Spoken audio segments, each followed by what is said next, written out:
Guys आज चाहिँ हाम्रो डेली भ्लगको डे 4 है। अब चाहिँ हाम्रो चाहिँ बिहानको सुरुवात म चाहिँ निन्द्रामा कलेज जाँदैछु है। अब चाहिँ हामी कलेज जाउँ। आजको सुरुवात चाहिँ कलेजबाट। फाइनली आइपुग्यो कलेजबाट। आज लास्ट दिन नै झ्याउ यार, लास्ट दिन नै भोक लागेर पनि छ यार, प्रेसर हाई भइदिएर भोक लाग्यो। त्यही नै हो गाइस। अब चाहिँ खाना खान जान पनि हुन्छ हामी। यो चाहिँ हाम्रो विशेष दिन होइन, नेवारहरूको दही चिउरा खाने दिन हो होइन।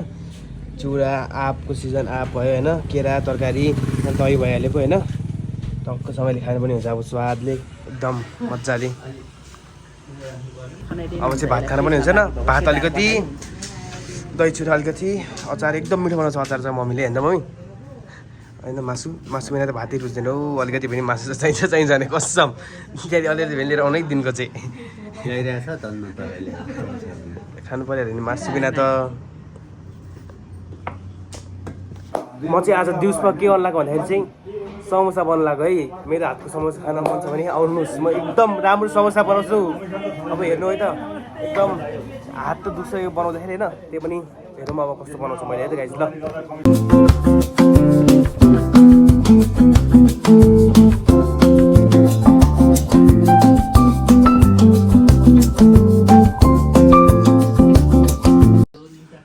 गाइस है, अहिलेसम्म चाहिँ मैले यति समोसा बनाएँ। अनि यतानिर आलु छ होइन, अझै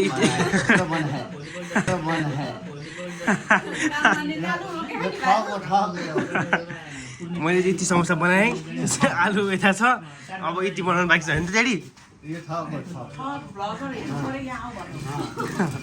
काम गर्ने मान्छे हेर्ने अन्त जानुहोस्, यो काम नगर्ने ठप भयो भेट्ने भए यता आउनुहोस्। ल अब अर्को यहाँनिर पानी लिनलाई ठिक पारिदिँदैछ है त गाइस। ल अब चाहिँ म पानी लिन जान्छु होइन त। यति काम गरेर ठक भन्ने मलाई। ल यति चाहिँ कसले लिएर आउँछु? यो त कतिवटा हात छ, मेरो त दुईवटा हात छ त यार। म चाहिँ पानी भर्न आइसकेको छ है। अब चिसो पानी खानु पनि हुन्छ, तर यहाँको पानी चाहिँ लास्टै चिसो हुन्छ कि है। भरिसकेको छ एक बोतल चाहिँ।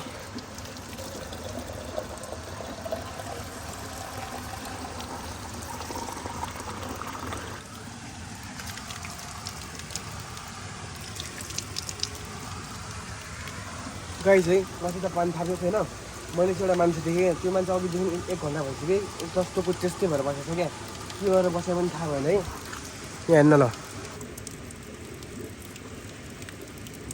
यत्तिकै उभिएको छ क्या। हाम्रो समोसा चाहिँ रेडी भइसकेको छ है यति धेरै। अब चाहिँ अझै थोरै मात्रै बाँकी छ। अब चाहिँ यति समोसा राखिनुपर्छ हामीले। यसरी भन्दा कि दिएको त केही पनि हुँदैन क्या, लजाउँछ मम्मी, केही फरक पर्दैन क्या मम्मी। म चाहिँ आज भर्खर उठेको होइन। अब चाहिँ म चाहिँ यहाँ के खानु लाग्यो भन्दाखेरि चाहिँ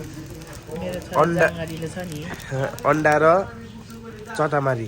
कस्तो मिठो छ हेर्नु न। ल नेवारीबाट चाहिँ त्यसो भनिन्छ।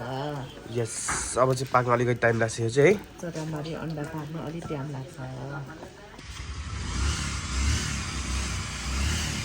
गाई चाहिँ यति बाहिर चाहिँ यस्तो मौसम भइरहेको छ, मिठो मौसम हेर्नु न, कस्तो कस्तो के हो। म चाहिँ यहाँ पुरानो भिडियो हेर्दैछु आफ्नो चाहिँ होइन। आज चाहिँ त्यस्तो विषय केही पनि भएन भ्लगमा होइन। आज चाहिँ खायो, उठ्यो, सुत्यो, काम गऱ्यो, त्यति मात्रै हो। त्यही नै हो गाइस। अब चाहिँ हामी सिधै डे 5 मा भेट्नु पर्ने हुन्छ है त गाइस। ल see you on next video.